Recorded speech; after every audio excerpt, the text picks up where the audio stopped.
In this video, you're going to learn how to construct something called mole ratios and then solve mole-to-mole stoichiometry problems. There's a lot of information that is given in a chemical reaction that you may or may not have known. One thing that it tells us is kind of a recipe, and it tells us how much of each reactant we need in order to get to the product or products we're looking for. I've given you a non-chemistry example on your notes page. It says 2 pieces of bread plus 3 pieces of meat plus 1 piece of cheese yields 1 sandwich. This is kind of like our chemical equation that we would have. And the question I ask is, how many pieces of bread would you need to make 50 sandwiches? I think for most of you guys that's a pretty easy question, and you can visualize the problem in your head and figure out that you're going to need 100 pieces of bread in order to make 50 sandwiches. So again, you're going to need 100 pieces of bread in order to make the 100 pieces of bread in order to make those 50 sandwiches. What you may or may not have realized is you've actually constructed an equivalent statement in your head in order to make this conversion of 50 sandwiches and number of pieces of bread. That equivalent statement is that 2 pieces of bread is equal to 3 pieces of meat, which is equal to 1 piece of cheese, which is finally equal to 1 sandwich. And in chemistry, we're going to do something very similar, and then we're going to use that information to actually solve chemical quantity problems. The name that we give to chemical quantities and using chemical equations is called stoichiometry. And a lot of times it'll just be abbreviated as stoich.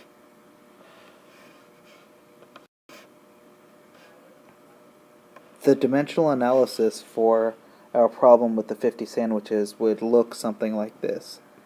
Our given was 50 sandwiches, and based on that equivalent statement that I gave you before, we know that 1 sandwich requires or is equivalent to 2 pieces of bread. And so when you solve this, you would take 50 times 2 in order to get our 100 pieces of bread. And like I said, we're going to do something very similar with actual chemical equations and chemical quantities.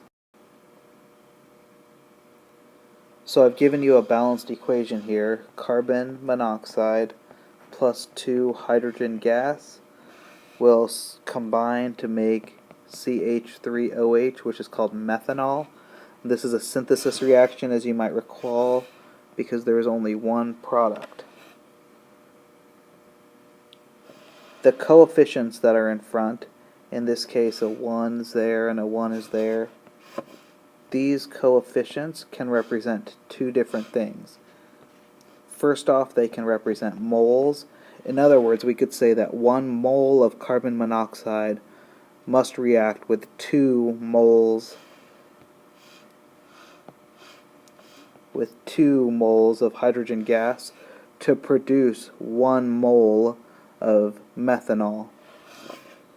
The other thing that these coefficients can represent are molecules or atoms or formula units.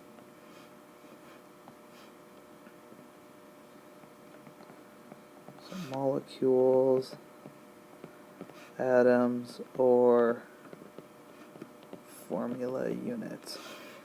So another way to read this sentence then, or read this reaction, would be 1 molecule of carbon monoxide reacts with 2 molecules of hydrogen to produce 1 molecule of methanol.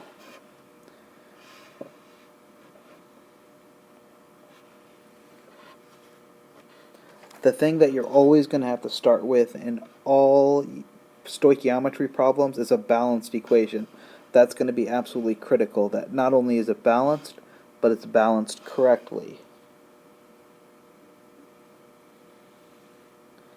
The equivalent statement we can make from this chemical equation, kind of like we could with our non-chemistry example of the sandwiches, would be 1 mole of carbon monoxide is equal to 2 moles of hydrogen, which is equal to 1 mole of methanol.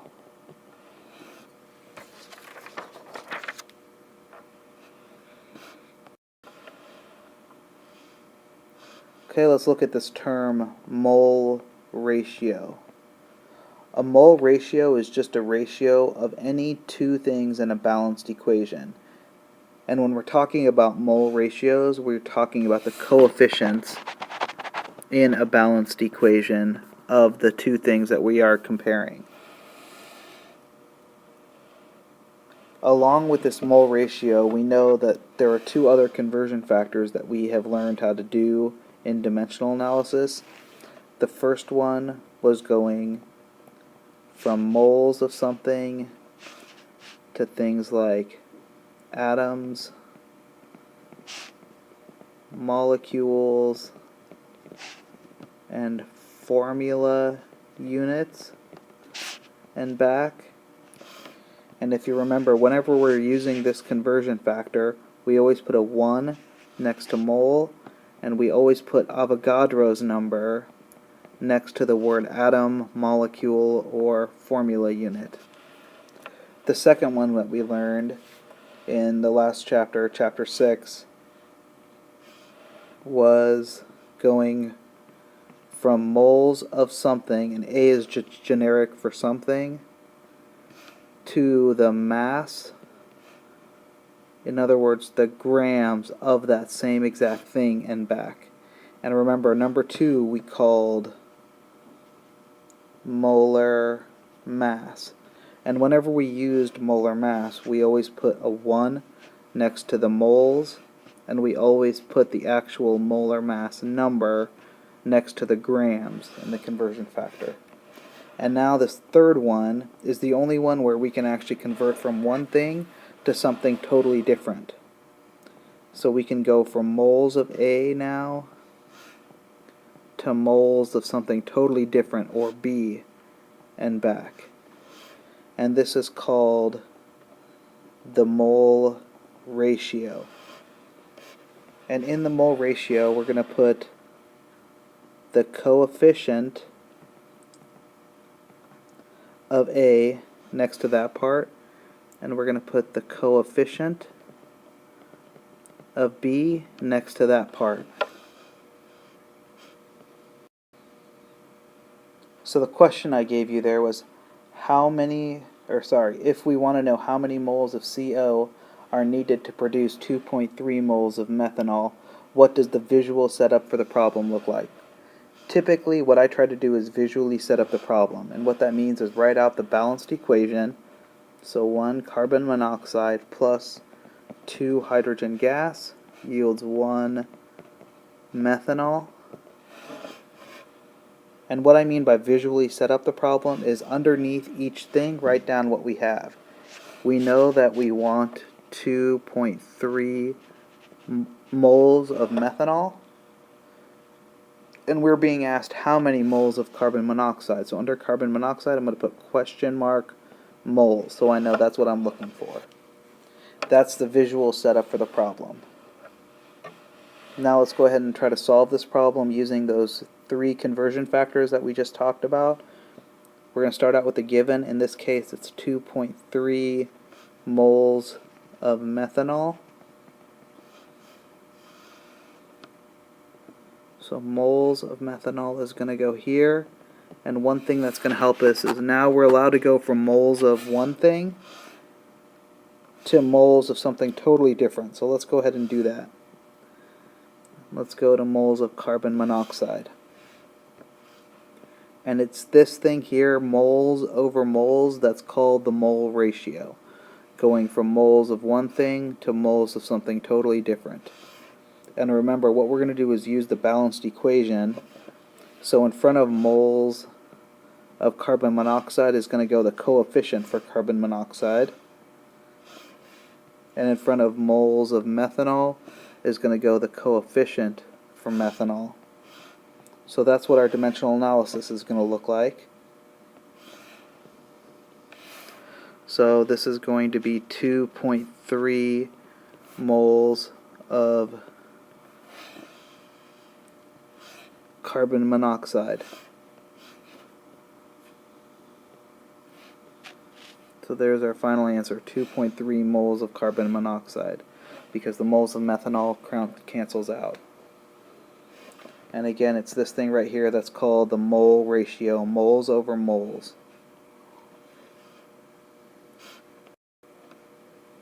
Okay, here's practice problem A. It says how many moles of oxygen gas will be produced from the decomposition of 5.8 moles of water. The first thing, remember, that we need is a balanced equation. So we know that water is decomposing, and we know that that should decompose into hydrogen and oxygen gases. There's our equation, but it's not balanced yet, so we need to balance it. And the balance of this is going to look like this. Now let's visually set up the problem.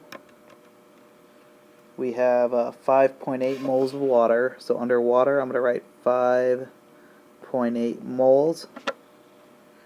And it says how many moles of oxygen will be produced. So under oxygen I'm going to write question mark moles. Okay, let's start out with a given, 5.8 moles of water. And our dimensional analysis, remember that whatever unit is here always is the unit that goes down here. So that means the unit down here is moles of water. And we know we can go directly from mole to mole, so let's go ahead and do that. We're going to put mole on top, but on the top we're going to put moles of oxygen. So here is going to be the use of our mole ratio, and that's going from the moles of water to the moles of oxygen. Remember, in order to fill in the numbers here, we need to use the balanced equation.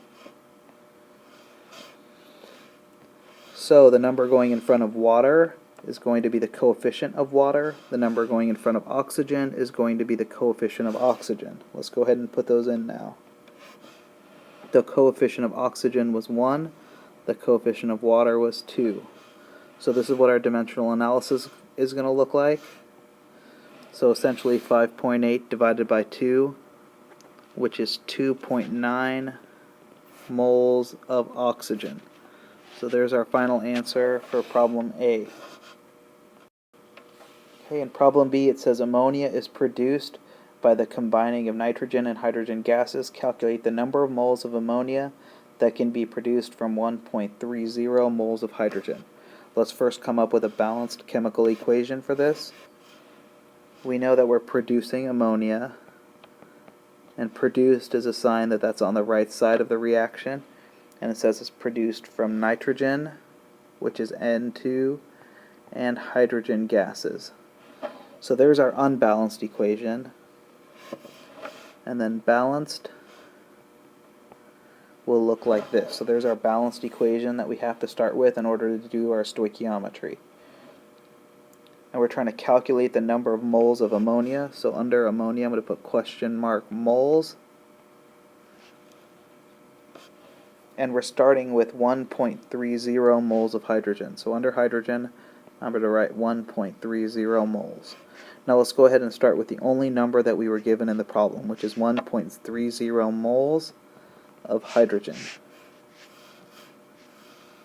So down here we're going to put moles of hydrogen, and on the top we're going to put mole of ammonia. And remember, mole over mole, this is our mole ratio, and we're going to use the coefficients in the balanced equation. So the coefficient of ammonia is 2, which means we're going to put a 2 right here. And the coefficient for hydrogen is 3. So we're going to put a 3 on the bottom. When I put this in my calculator, I get 0.8666666667. And here we're going to need to utilize our sig figs, which is 3 sig figs from 1.30.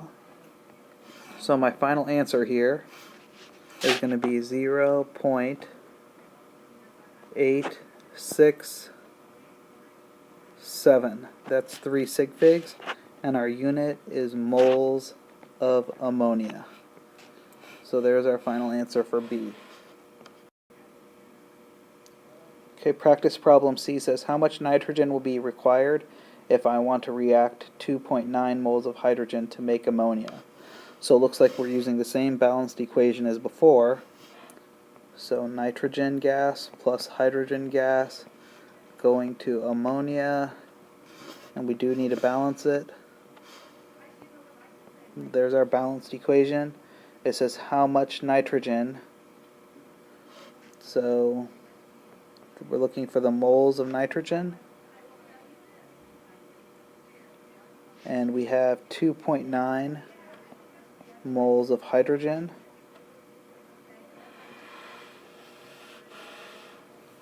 So let's start out with the only number that we have here, which is 2.9 moles of hydrogen.